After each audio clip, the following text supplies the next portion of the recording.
Problem 18. The rectangle shown has length AC equal to 32 and width AE equal to 20. And B and F are midpoints of AC and AE, respectively. The area of quadrilateral ABDF is what?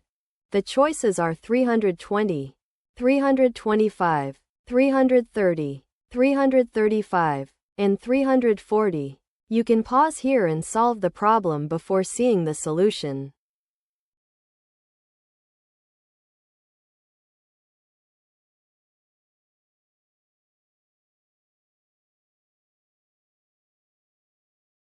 Place A, 0, 20, C, 32, 20, E, 0, 0, D, 32, 0.